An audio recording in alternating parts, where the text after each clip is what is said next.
गंगोत्री से गंगासागर के इस यात्रा की सोच कैसे बनी, इसकी योजना कैसे बनी और कैसे आरंभ हुई, इसके बारे में जानने के लिए कई मित्र उत्सुक थे। कई मित्रों ने मुझसे पूछा कि यह यात्रा क्यों। कई मित्रों ने बिना कुछ पूछे आगे बढ़कर मेरा समर्थन किया और इसे साहसिक कदम बताया। कई मित्रों ने सब तीर्थ बार बार गंगासागर एक बार कहकर इसे हिंदू मानस की तीर्थ यात्रा में बदल डाला। कईयों ने मुझे भाजपाई कहा और कईयों ने पाप धोने की तरह की उक्ति कहकर इस यात्रा का विरोध किया। यह पढ़कर मुझे हंसी आई थी जब किसी ने यह भी कहा कि निलय जी भागीरथी का पुराना नक्शा ढूंढने निकले हैं। उस समय मैंने किसी की बात का कोई जवाब नहीं दिया। अब शायद वक्त आ गया है जब मित्रों की इन जिज्ञासाओं का समाधान कर देना चाहिए। यह तो सभी जानते हैं कि आरा में एक दुखद और विस्मयकारी घटना ने मुझे तथाकथित अपहरण के मामले में 19 दिनों के लिए जेल जाना पड़ा था। तब जेल से बाहर आया तो अस्पताल की मेरी छोटी सी नौकरी भी जा चुकी थी। मैं समझ नहीं पा रहा था कि क्या करूं। विवश होकर मुझे बाल बच्चों के पोषण और शिक्षा के लिए मुंबई आना पड़ा। मुंबई आने के बाद लगभग 1 दशक तक मैं इस तरह अपने आप में उलझा रहा जैसे कोई उलझा हुआ महीन सूत का भारी गट्ठर मेरे सामने सुलझाने को पड़ा हो। महानगर के लोग महंगाई के इस दौर में डर के मारे एक से अधिक बच्चे पैदा नहीं करते और मैं गांव से 4-4 जवान बच्चे लेकर आ गया था। जिंदगी को सुलझाने के क्रम में लगभग 10 साल तक मैं साहित्य और साहित्यिक मित्रों से पूरी तरह से कट गया था। इस दौर में मैंने फिल्मों और सीरियल के लिए अनवरत लेखन किया। इस लेखन ने मुझे अजीब सी रचनात्मक नपुंसकता से भर दिया। रोजी रोटी का मसला था। चाहते हुए भी जानते हुए भी मैं किसी का विरोध नहीं कर सकता था, क्योंकि हाथ से काम के छूटने का डर था। हाथ से काम छूटने का मतलब था अपने को संकट में डालना। इसलिए अपने लेखक को अलग कर, अपने विचारों को अलग कर, कम से कम तर्क कर, जो पैसा देने वाले लोग कहते उसी को अंतिम सत्य मानकर लिखता चला गया। इस तरह का लेखन मेरे लिए आसान न था। इस क्रम में कहीं न कहीं भीतर भीतर कटता एक अजीब सी कसक, बेचैनी और ऊब से भी भरता चला गया।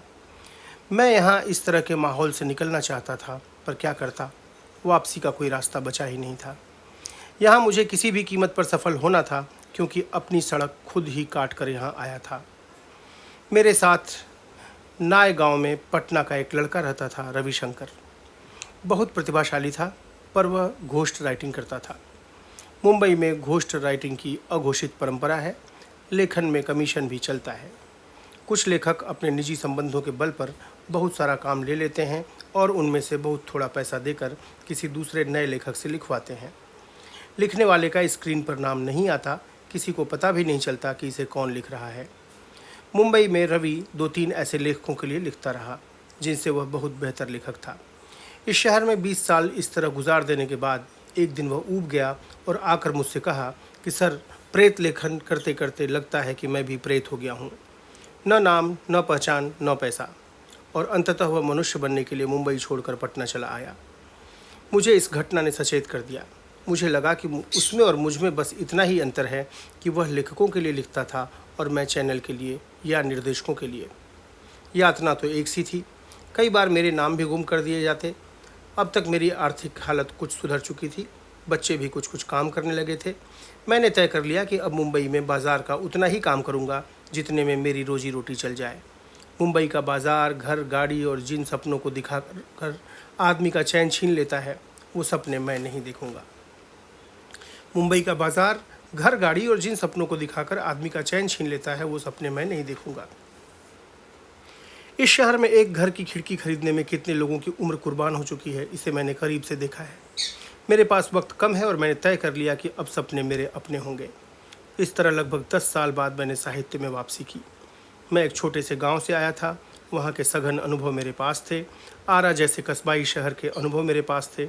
लेखक के रूप में दिल्ली से जुड़ाव रहा और यहाँ आने के बाद मुंबई ने भी महानगर के अनुभव के मामले में मुझे काफ़ी समृद्ध किया था। अब गांव के फुलेसर दुसाद से लेकर मुंबई की स्टार प्लस जैसी बड़ी बड़ी कंपनियां कैसे काम करती हैं, यह मैं देख चुका था। उनके चूल्हे पर कैसे और किस आंच पर चावल पकता है, मैं जान चुका था। मीठी ज़ुबान में साजिशें यहाँ कैसे रची जाती हैं, इसका पूरा ब्यौरा, पूरा अनुभव था मेरे पास। अब इसे अपने सपनों से जोड़कर रचनात्मक शक्ल कैसे दी जाए, यह मेरी चिंता थी। मुंबई आने से पहले साहित्य में हमारी भूमिका एक युवा लेखक की थी। किसी रचना की को कोई अच्छा कह देता तो खुश हो जाते, कोई बुरा कहता तो सोचने पर विवश होता। किंतु अब मेरी उम्र भी 50 के पास थी। समझ में आने लगा था कि क्या अच्छा है और क्या बुरा। साहित्य जगत का माहौल इन 10 वर्षों में पूरी तरह बदल सा गया था। कई पुराने रचनाकार दिवंगत हो चुके थे। रचना कर्म में एक नई पीढ़ी आ गई थी और सब कुछ बदला बदला लग रहा था। साहित्य के केंद्र से आम आदमी विस्थापित हो चुका था और जिस तरह के हालात थे उसमें समझ में नहीं आ रहा था कि आखिर इस लेखन और प्रतिबद्धता का मतलब क्या है। किताबें छपती हैं और न जाने कहाँ किस अलमारी में जाकर समा जाती हैं। पहले की तरह अब किताबों की चर्चा नहीं होती। लघु पत्रिकाएं लगभग खत्म हो चुकी थीं। विचारों के कंबल के नीचे घी पीने वालों की संख्या बढ़ गई थी। समीक्षा पहले संगठन धर्मी थी, अब मित्र धर्मी हो गई थी। लेखक संगठन कमज़ोर पड़ चुके थे और छोटी पत्रिकाएं संकलन बन चुकी थीं। पाठकीयता का संकट इस कदर बढ़ गया था कि हिंदी का लेखक महज 200-300 लोगों के बीच सिमट कर रह गया था। पुरस्कार संबंधों और साजिश के पर्याय बन गए थे और इनके मुकाबले जीवन निरंतर चुनौतीपूर्ण होता जा रहा था। इन 10 सालों में हमारा समय इतनी तेज़ी से बदला था कि पहले के सारे अनुमान गलत साबित हो गए थे। एक काम हुआ था कि दुश्मन का चेहरा साफ था पर हमारे हथियार भुतरे हो गए थे। इन हालातों ने मुझे यह सोचने पर विवश किया कि क्या कारण है और इसका और ऐसे समय में एक रचनाकार के रूप में मुझे क्या करना चाहिए। सबसे पहले मुझे अपनी भाषा हिंदी दिखाई पड़ी जिसमें मुझे काम करना था और उसकी दयनीयता जल्दी ही समझ में आ गई। हिंदी भाषा में हम जिनके बारे में लिखते हैं वे तो पढ़ते ही नहीं। मैंने तय किया कि सबसे पहले अपने गांव जाऊंगा, फिर जहां जहां नौकरी की वहां जाऊंगा, आरा जाऊंगा और हर स्थान पर कम से कम 15 दिन रहूंगा। पर ज्यों ही मैंने अपने गांव जाने की योजना बनाई, पता चला कि मेरे सगे भाई आपस में खेत और गहनों के लिए लड़ रहे हैं। मैं गांव गया और उनकी लड़ाई खत्म कराने के लिए अपना हिस्सा छोड़कर मुंबई आ गया। मैं जो अपने गांव से बहुत प्यार करता था, गांव विहीन हो गया। इसी बीच एक छोटे भाई की मौत भी हो गई, जिसका कारण निश्चित रूप से उस गृह कलह में ही होगा जिसे मैं चाह कर भी समाप्त नहीं कर सका। समझ में आया कि बदलाव का प्रभाव गांव पर भी पड़ा है। महीने तक यूं ही बुझा सा रहा। एक दिन अचानक ख्याल आया कि लोग कहते हैं कि भारत की सबसे महत्वपूर्ण संस्कृति गंगा के किनारे विकसित हुई है। क्यों न गंगोत्री से गंगा सागर तक की पैदल यात्रा की जाए और समझा जाए कि भारत की संस्कृति क्या थी और कैसे बनी थी। अब उसका हाल क्या है, गंगा का हाल क्या है, काल की विविध धाराओं से गुजरने के बाद उसमें क्या क्या बदलाव आए हैं। गंगा किनारे की संस्कृति ने जिस आत्मनिर्भर ग्राम व्यवस्था की नींव रखी थी वह आज कितनी बची है। जो कुछ नया बना है वह कैसा है। दिनों दिन यह विचार अपनी जड़ें गहरी करती गया और अंततः धुन लग गई। पद यात्रा का संकल्प। यह काम बहुत आसान नहीं था। मैं किताबों और तट पर बसे नगर तथा मित्रों से सूचनाएं इकट्ठी करने लगा। अब मेरी चिंता यह थी कि कैसे यह यात्रा आरंभ हो, कैसे उसकी व्यवस्था हो, कौन कौन सी सूचनाएं संकलित की जाएं, रुकने के ठिकाने कैसे बने। यात्रा शुरू करने की रचनात्मक तैयारी आरंभ हो गई। उसी दौर में दिल्ली के एक बड़े समाचार पत्र के समूह से मेरी बातचीत हुई और मेरा प्रस्ताव पाकर वे बहुत खुश हुए और इस यात्रा को प्रायोजित करने का वचन दे दिया। उनके अनुसार 2 गाड़ियां होंगी, एक मेरा सहयोगी होगा, एक छायाकार, और हर जगह मेरे रुकने और घुमाने की व्यवस्था वहाँ के स्थानीय संवाददाता कर देंगे। इसके एवज में मुझे कुछ पैसे भी मिलेंगे और मुझे 41 दिन तक आधे पेज का कॉलम लिखना पड़ेगा। अंधे को क्या चाहिए, बस 2 आंखें। सुनकर मेरा मन खुश हो गया, किंतु कुछ कारणों से यह समझौता मूर्त रूप नहीं ले सका।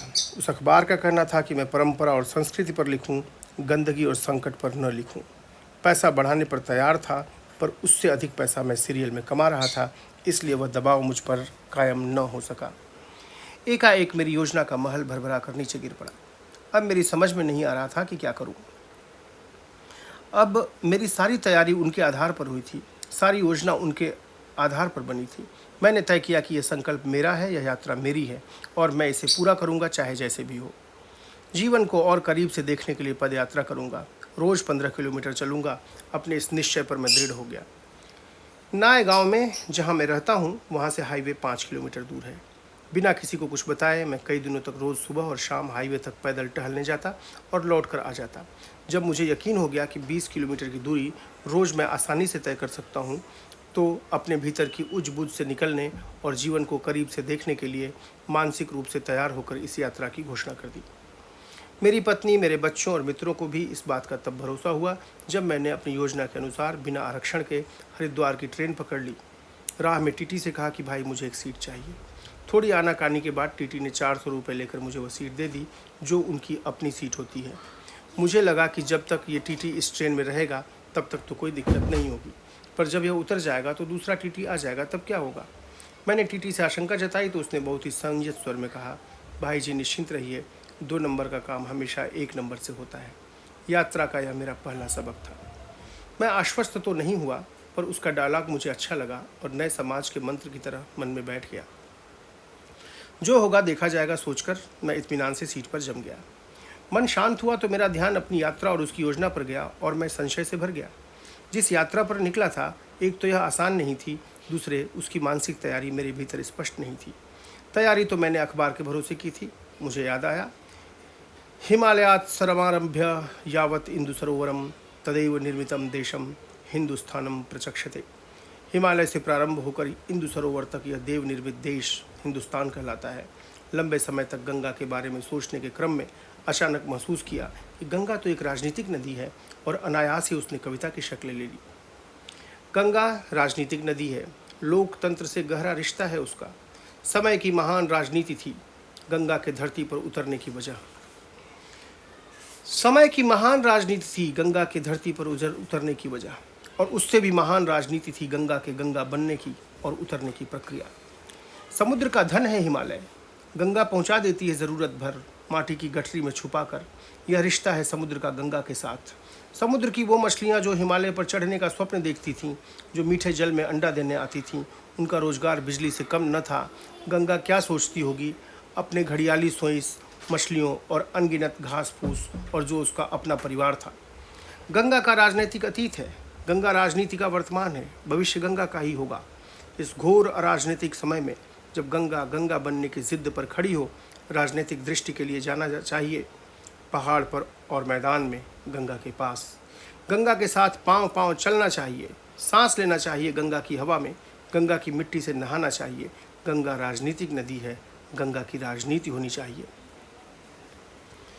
बचपन में सरकंडे की कलम से लिखता था। स्याही की टिकिया आती थी और दवात। सरकंडे को छील कर कलम बनाता था। एक बार महसूस हुआ कि हम सरकंडे को रचते हैं और वह हमारी लिखावट को रचता है। पहली बार लगा कि कविता के साथ बिल्कुल वैसा ही है, हम कविता रचते हैं और कविता हमें। इस कविता ने मेरा मन साफ कर दिया और अब दृष्टिकोण स्पष्ट हो गया। याद आई धूमिल की बात, लो यह रहा तुम्हारा चेहरा जो भीड़ में पीछे गिर गया था। अचानक जैसे मुझे मेरा चेहरा मिल गया था। अब मैं खुश था, कह नहीं सकता कि इससे मुझे कितनी ताकत मिली। अब मेरे सामने यक्ष आते, गंधर्व आते, किन्नर आते, नागवंशी आते और मैं इस देश के बनने और परिवर्तन की तमाम अवस्थाओं में विचरण करता। कैसे दिल्ली के पास आ गया पता ही नहीं चला। ट्रेन दिल्ली के पास बाद हरिद्वार की ओर चल पड़ी तो साथ साथ चल रहे स्थानीय लोगों ने मुझे चेताया कि सामान से सावधान रहूं और अपने पास रख लूं। इधर सामान लेकर चंपत हो जाने की परंपरा विद्यमान है। पुलिस वालों की भी मिली भगत है, बाद में कुछ नहीं हो सकता। मेरे पास बस एक बैग था, नीचे से निकाल कर पीठ के पीछे रख कर बैठ गया। पर जब शाम के 4 बजे के आसपास हरिद्वार स्टेशन पर पहुंचा तो पता चला कि वे मेरी चप्पल लेकर जा चुके थे। यात्रा के आरंभ होने के पहले ही चप्पल गुम हो गया। लगा जैसे मेरे पाँव गुम हो गए। सोचकर मन अशांत हुआ, पर जब फ़ोन पर यूं ही यह सूचना मिली कि स्टेशन पर पहले से वरिष्ठ और मेरे प्रिय समीर वरण नंदी जी दीपक घई के साथ आ गए हैं तो मन प्रसन्न हो गया। हरिद्वार उतरा और नथुने फुला फुला कर नाक में हिमालय की हवा भरी। उनके साथ मोटरसाइकिल से हरिद्वार की सड़कों पर चलते हुए मदन मोहन मालवीय जी द्वारा स्थापित आयुर्वेदिक कॉलेज और पाठशाला देखते हुए उनके घर आए। चाय पीने और थोड़ी देर की बातचीत के बाद मैंने नंदी जी से एक विनम्र आग्रह किया कि अपने इस अभियान की शुरुआत स्वामी निगमानंद सरस्वती की समाधि से आरंभ करना चाहता हूँ। तो वे खुश हो गए और दीपक घई के साथ वहाँ जाने की तुरंत योजना बना दी। स्वामी निगमानंद सरस्वती को आप भूले नहीं होंगे। स्वामी जी ने हरिद्वार के इस कुंभ क्षेत्र में गंगा को प्रदूषण मुक्ति, खनन और क्रशर से बचाने के लिए 13 जून 2011 को अपने प्राणों की आहुति दी थी। हम हरिद्वार के एक छोर पर बसे उनके आश्रम मातृसदन गए। नंदी जी का मातृसदन से पुराना रिश्ता था, वे यहाँ अक्सर आते रहते थे। रास्ते में उन्होंने मुझे विस्तार से आश्रम के बारे में बताया कि यह किस तरह वहाँ के अन्य आश्रमों से अलग है। वहाँ जाने के बाद हमने निगमानंद की समाधि पर 2 मिनट का मौन रखा। मैंने बंद जुबान से निगमानंद से अपनी यात्रा के सफल होने की कामना की। समाधि स्थल से लौटने के बाद उनके गुरु शिवानंद जी से भी लंबी बात हुई और यह पता चला कि स्वामी निगमानंद की मौत नहीं हुई थी, सरकार और कुछ सफ़ेद पोश लोगों की मिली भगत से हत्या की गई थी। और जो तरीका अपनाया गया, मैं तो सुनकर ही भौंचक रह गया। शिवानंद जी ने आश्रम में रुकने का प्रस्ताव दिया तो अच्छा लगा। मैंने लौटते हुए रुकने का आश्वासन दिया ताकि विस्तार से निगमानंद की हत्या के मसले को समझ सकूं। आश्रम में बनी तुलसी की चाय और आश्रम में ही बनी मिठाइयाँ खाईं। आते समय गुरुजी ने मुझे आश्रम की ओर से प्रकाशित 2 किताबें भी दीं और हम वहाँ से निकल गए। नंदी भाई ने मेरे रुकने की व्यवस्था हरिद्वार के निष्काम सेवा ट्रस्ट में किया था। यहाँ मेरी यात्रा को कवर करने के लिए कुछ पत्रकार भी आने वाले थे। पत्रकारों में मेरी कोई खास रुचि नहीं थी और देर भी हो गई थी। मैं तय नहीं कर पा रहा था कि क्या करूं। तभी जया भाभी यानी नंदा जी की पत्नी का फ़ोन आ गया और उनके आदेश पर बिना सोचे समझे नंदी भाई के साथ उनके घर आ गया। वहाँ के पत्रकार नाराज़ थे, पर मैं खुश था कि बचे समय में कल की यात्रा की योजना बना लूँगा। बहुत पहले एक बार हरिद्वार गया था, मगर अभी गंगोत्री जाना था, जो मेरे लिए नितांत अपरिचित इलाका था। नंदी जी ने संकोच के साथ पूछा, मछली खाते हैं कि नहीं? मैंने कहा, खाता हूँ। अभी खाएंगे कि नहीं? उनका आशय था कि इस धार्मिक यात्रा के बीच में मांस मछली खाऊंगा कि नहीं। जब मैंने बताया कि मेरी धार्मिक यात्रा नहीं बल्कि सांस्कृतिक यात्रा है, तो खुश होकर फ्रीज से मछली निकाली। नंदी जी बंगाली हैं, उनको मछली बहुत पसंद है और उतने ही प्यार से उसे बनाते हैं। इसके लिए अपने घर के पिछवाड़े झोपड़ी नुमा एक अलग जगह भी बनाई है। वे अभी तैयारी ही कर रहे थे कि एक बिल्ली आई और मछली लेकर चली गई। वे परेशान हो गए। हरिद्वार में मांस और मछली की दुकानें नहीं हैं, अब क्या करें। उनके फ्रिज में अभी 4 छोटे टुकड़े बचे थे। उसे ही साथ बैठकर पकाते रहे और हिमालय के बारे में मुझे बताते रहे। मुझे लगा कि कोई मुझे मछली खाने से रोक रहा है और नहीं खाया। मैं पहली बार उस इलाके में जा रहा था, इसलिए बच्चे की तरह ललक से उनकी एक एक बात सुनता रहा। अंत में तय हुआ कि मैं कल सुबह 9 बजे वहाँ से उत्तर काशी के लिए प्रस्थान करूँगा और उसके पहले हम टहलने के लिए चलेंगे। हम टहलते हुए शिवालिक पर्वत श्रृंखला की तलहटी में आए। मैं बहुत खुश था, क्योंकि यह उस श्रृंखला की शुरुआत थी जिसके बीच मुझे जाना है और जाने कब तक रहना है। यहाँ लोग इसे भगवान शंकर की जटा कहते हैं।